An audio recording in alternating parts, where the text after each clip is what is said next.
The last thing you want to hear when you need your auto insurance most is a robot with countless irrelevant menu options. Which is why with USAA Auto Insurance, you'll get great service that is easy and reliable, all at the touch of a button. Get a quote today. Restrictions apply. Here at the Almond Joy Factory, where tropical vibes abound, we use soft, fresh-tasting coconut. The crunchiest almonds and delicious chocolate candy. Ah, but do you know what our most important ingredient is? Sometimes you feel like a nut. Sometimes you don't. Almond Joy's got nuts and something even way better than that. Yes, Almond Joy is made with almonds and joy. 1, 2, 3, 4.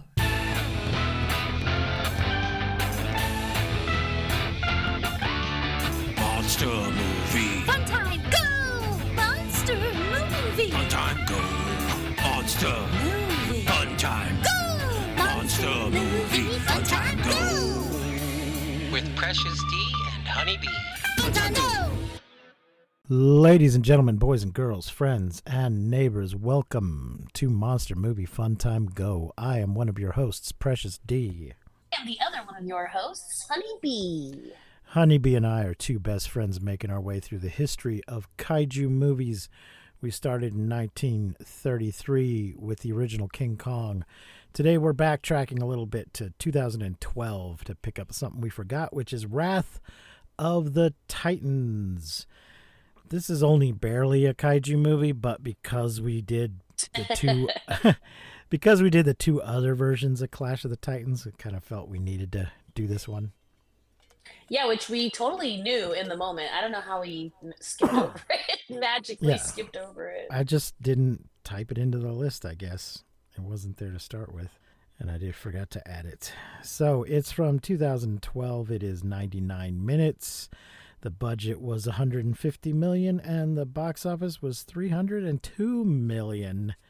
Whoa! Like the other one, it was filmed in 2D and then converted to 3D after the fact. I don't know if I saw it in 3D, though, because one of the things I hated the most about the first one was the bad 3D conversion. And I remember not being as angry at this one. I think I didn't see it in the theater I probably only saw it on video after the fact. So, the cast. Oh, wait, who directed it? It was directed by Jonathan Liebsman. Screenplay by Dan Mazzeo and David Leslie Johnson. The cast is Sam Worthington as Perseus, Liam Neeson as Zeus, he pronounces it Rafe Fiennes as Hades, Rosamund Pike as Andromeda, Toby Kebbell as Agenor,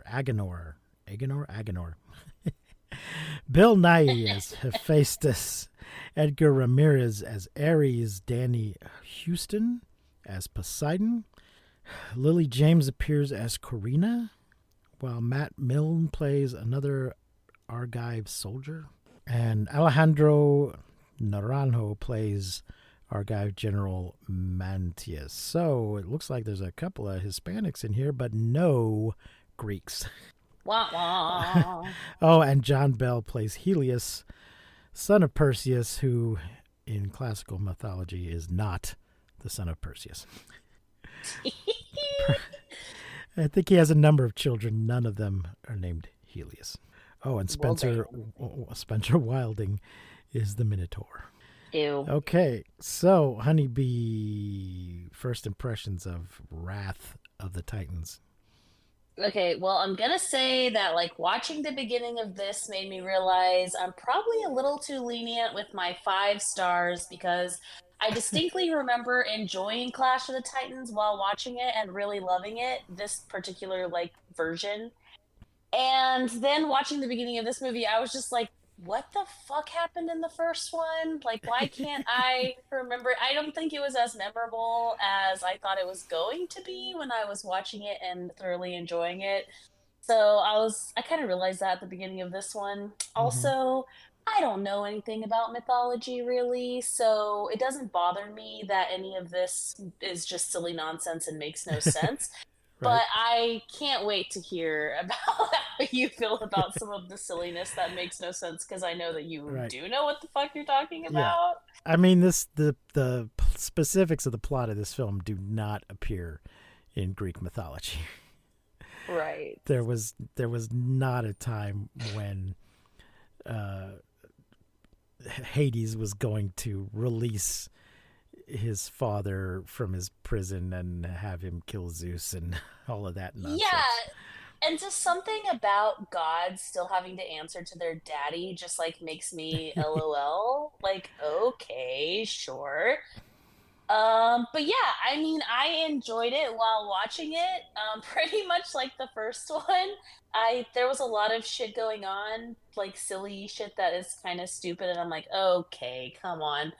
But while I'm watching it, it's super fun, and I definitely enjoy all of the action and the things that I don't think really make sense, but I enjoy. So, but I did think at the beginning of this movie, like, I think I'm getting a little.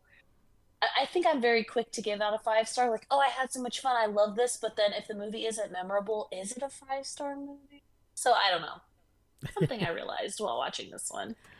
Okay. Yeah, in classic Greek mythology, Kronos, the sort of pre-god, Dad of the dad. The yeah, dad of the dads. yes, was eating his children, and so Delicioso. Zeus, one of his kids, manages to not get eaten, and then he kills him, and I think frees the other ones. And I don't think he just locks him up, though. I'm pretty sure that he kills him, but I don't know. I'm not gonna bother looking that Basically, up Zeus and Hades are two children who are like, no, I want to play with the Barbies. And their dad's like, you can't play with the Barbies. You got to be a real man and do real man God shit like your old dad. And that's basically the whole story. now. Is that it? And Well, then Zeus is like, I know who can help us. My kid. Let me go down to Perseus Earth and get him. Perseus has let his hair grow out a little bit from the previous movie. Let's see. I have a plot here from Wikipedia. Thank you, Wikipedia. 10 years after defeating Hades' Kraken, Perseus, the demigod son of Zeus, now lives as a fisherman with his young son Helios after the death of his wife Io off screen. So No, disrespectful. Io. Yeah, it made a big deal. So this is another thing. In Greek mythology, Perseus is married to Andromeda. And that's what happens in the first version of Clash of the Titans. But for some reason, in our remake, he goes off with Io, who is technically like his great-great-grandmother. So then they decided to get rid of her. But we still are like cool with Andromeda. Like she's still like cool. Yeah. Like we have a little bit of weird history here because when Yeah. they see each other, it's like awkward. Yeah. Zeus visits Perseus and asks for his help, saying that humans are not praying to the gods. As a result, the gods are losing their power and becoming mortal, meaning they can no longer sustain the walls of Tartarus, which are holding back the imprisoned Titan, Kronos. That's the word I was looking for, Titan. He's not a god, he's a Titan, which were Yes. the things before the gods. Though I think they're the ones that actually created, the universe as a whole. And then the gods came along and overthrew them and ruled over everything. Perseus, valuing his family's safety, refuses to get involved. He's like, not my problem. But it's kind of everybody's problem. Leaving my son. Yeah. If Cronus gets out, it's going to be everybody's problem. Zeus meets his brothers Hades and Poseidon and his son Ares in Tartarus. There are a lot of Greek gods, and we only get like 4 of them in this movie. I don't know why. When Zeus comes down and is talking to Perseus and he's like, hello, my son, I really need you. I thought it was hysterical when he's telling him this and they're faced away from each other and then the walls kind of get crumbly and Perseus is like, oh, the walls of blah, blah, blah are falling. Like, it just made me laugh. So I was like, he's really giving Keanu Reeves right now. Like, With you know how he says his lines, like he's trying to Yeah. say his lines so like dark and dramatically, and it was very Keanu Reeves. I was like, okay, this is hilarious, and I love how just the walls start crumbling, and he's like, oh, the walls are falling. I'm like, Right. this is gonna be great. I'm loving this so much already. I mean, the real reason the gods are losing their powers is because people are worshiping somebody else now, but they didn't go into Oh, that. That would have been more interesting, I think, but they didn't go into that. Ares too, having let's see, he asks Hades help in rebuilding Tartarus's walls, but Hades rejects the offer and attacks Zeus. Ares too, having decided to hate betray straight Zeus, attacks his fucks father. everyone up. Poseidon is fatally injured in the ensuing fight. Hades and Ares imprison Zeus, stealing his thunderbolt. They plan to make a deal with Cronus in exchange for remaining immortal. They will drain Zeus's divine power to revive Cronus. The walls of Tartarus break, unleashing monsters into the world. After killing a two-headed chimera that attacked his village, I think they normally have 3 heads, Sick. Perseus travels to meet his father. He instead finds I love how he dying takes his Poseidon. son. He's like, I gotta go talk to my god daddy. Come with me, son. And then Poseidon just shows up and dies, but not before telling him that he has this like fucked up cousin who I absolutely adore. But it's so funny because he's like, I gotta go save my daddy from his daddy. Yeah. Let's see. He instead finds a dying Poseidon who informs him of the situation and tells him to find his demigod son Agenor, who will lead him to Hephaestus, who knows the way to Tartarus. Poseidon then gives I Perseus love his this trident little dude. and succumbs to his injuries. Perseus, Andromeda, and Agenor set out to find Hephaestus on a hidden island. He also mentions that he has to put these 3 items together to make a spear that can kill Cronus, but why didn't you? How do you know this? They're like, only this weapon can kill him. I'm like, but you didn't kill him before, so how do you know that this weapon can kill him? Yeah, and they They, have to build the weapon like a fucking Lego. Like yeah, they need 3 things to put the weapon all together to make it. I'm like, God damn it. Which freaks me. Okay, here's the thing: is this timeline starts making you so anxious because they like how much time do they freaking have? Like he's just yeah, sitting there, his power's draining, and they're going on this fucking, I mean, wild goose chase. I'm like, oh he, my gosh. oh, he also crumbles into gold dust, kind of um, when he dies. Yeah, Everybody kind of does, yeah. Poseidon traditionally has a trident, and Zeus has thunderbolts. I don't think he normally has a thunderbolt. That's just like one. If he loses it, that's it.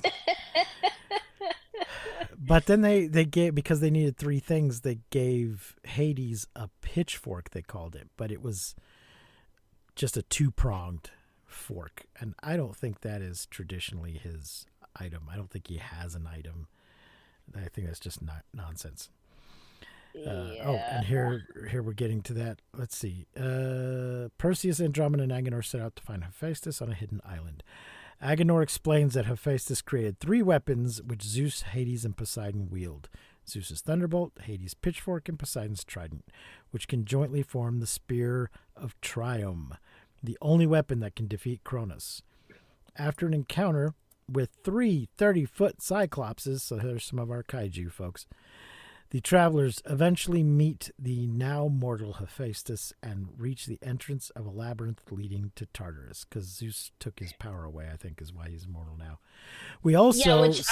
Yeah, yes. Tell the people who we see. We see the little owl again, but in a... Yeah! So, just to remind everyone, or inform those who haven't seen it, in the original Clash of the Titans, there was a little clockwork owl that Perseus is given to help him out. A little R2-D2 ripoff. And It's like, what is it? Is it Boo Boo? Bobo? Yeah, I think so. Beep, boop, bop, boop. And one of the goddesses gives it to him. She doesn't want to give him her real owl, I think. So she's like, here, have this fake one. So in the first movie, we just see the owl makes a cameo in just a pile of equipment. They're getting stuff out of a chest, and he's like, what's this? And they're like, no, leave it. But now we see it in Hephaestus's workshop with no mention. He's just there for no reason. They just felt they had to put him in and didn't care. Well, isn't he like talking to it? He's like talking to it the whole time, and then well, he's talking. and I guess he's talking to himself. He's talking to himself, but I think at some point it's like the owl is the way in which he's talking to himself is talking to the owl. Yeah, because at some point she asks who's in charge, and she asks that between him and the owl. Right. Yeah. So I just thought it was weird that I love this. So maybe there's just a whole bunch of these things in this version of the world. They're actually common. I cheered like, yay, Bobo! I love you, because of the original. He's kind of the comedic relief, and I really loved his character. He even like saves you a few times in the first film, and so then when we got this reboot and he was just like tossed in the trash, I was like, oh, bummer. But I kind of liked that he was important in this one for, it's a little Easter egg for you. Yeah.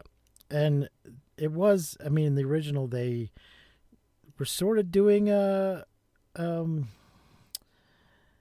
tribute, but also disrespectfully in the way they just tossed him away like that. So, yeah, this was a little better. Let's see.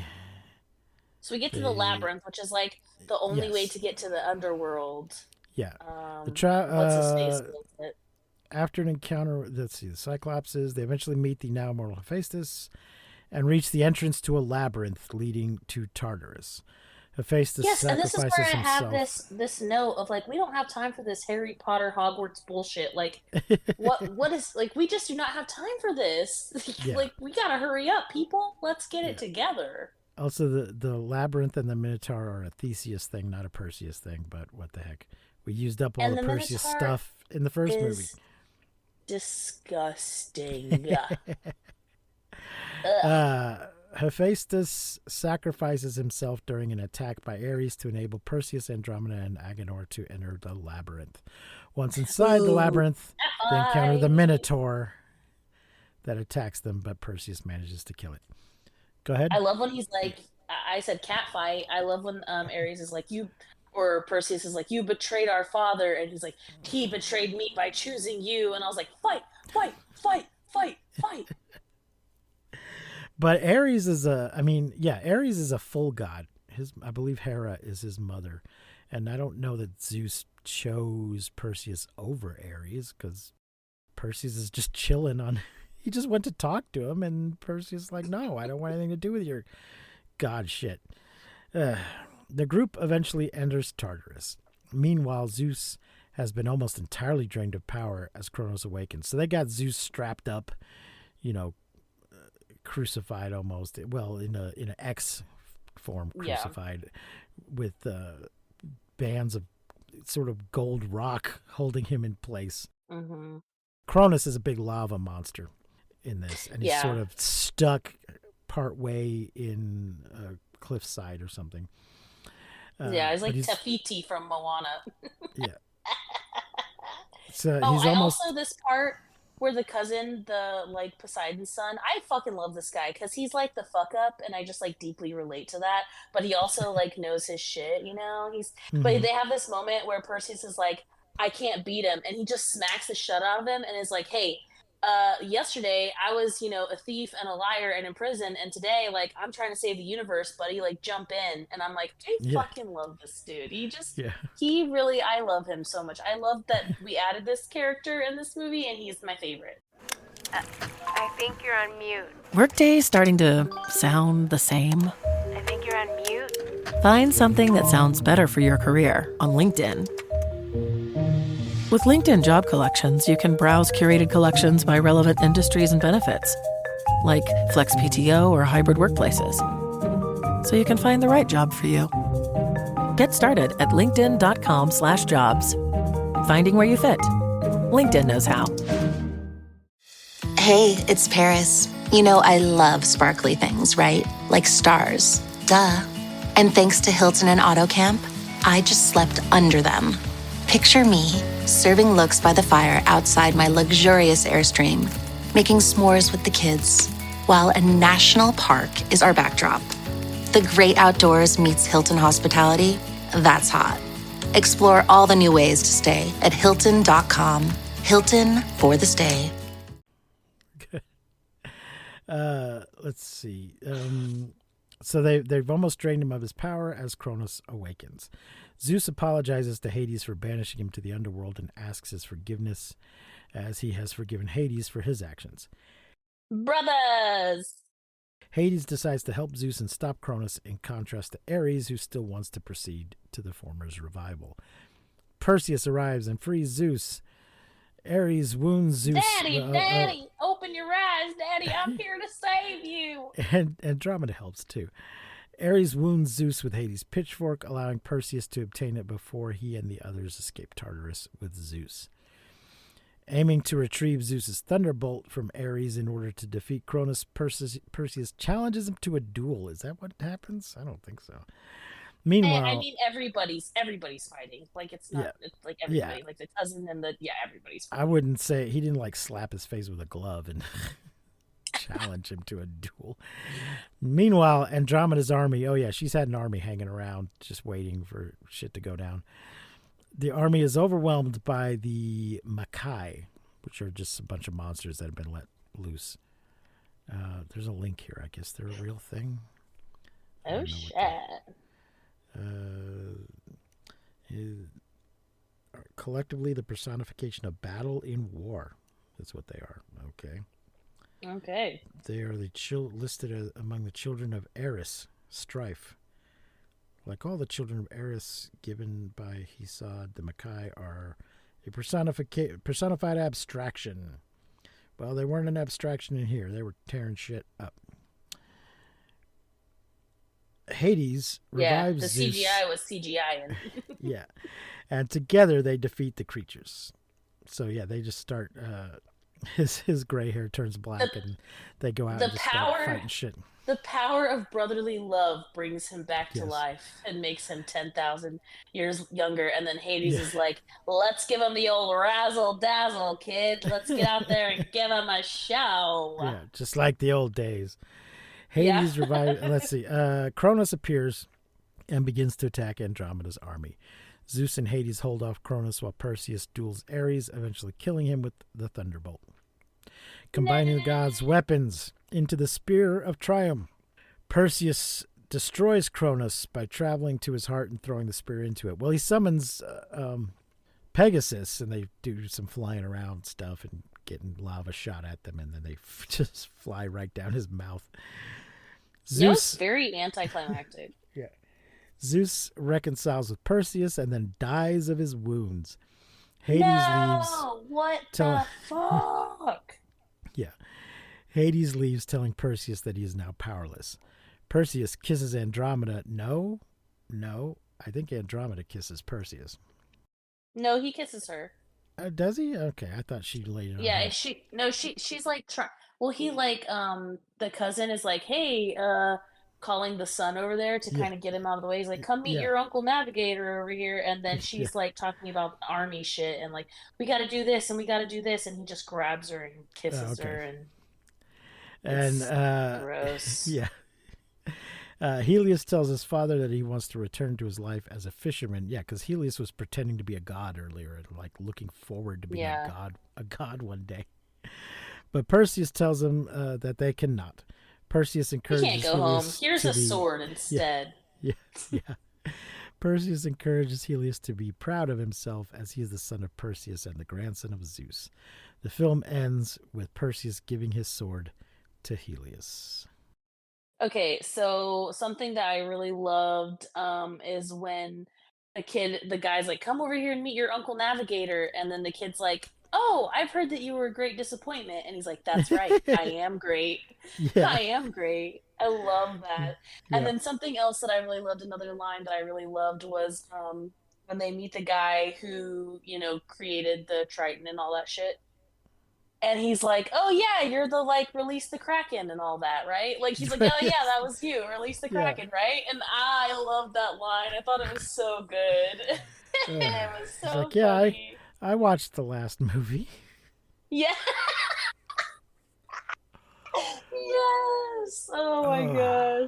So funny.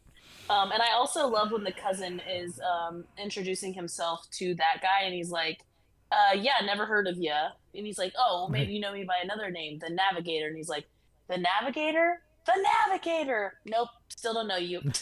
Yeah. He's like all these useless demigods, and his little snort is fantastic. Stop trying to make the Navigator happen.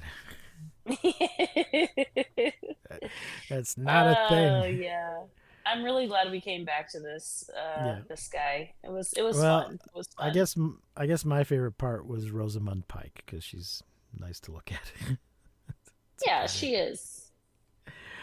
Honeybee, what are you gonna rate Wrath of the Titans? I'm gonna give it a 4 because I liked it, but will I remember it in a few months? I'm unsure. Yeah, I think I'm just gonna give it a 3. It's okay. Yeah, I liked it.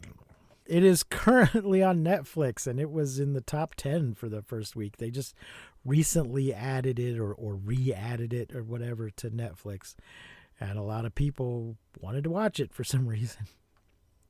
They didn't have the excuse that we had for needing to watch it. So there you go, folks. Check it out. Apparently, on a lot of people like it. So yeah.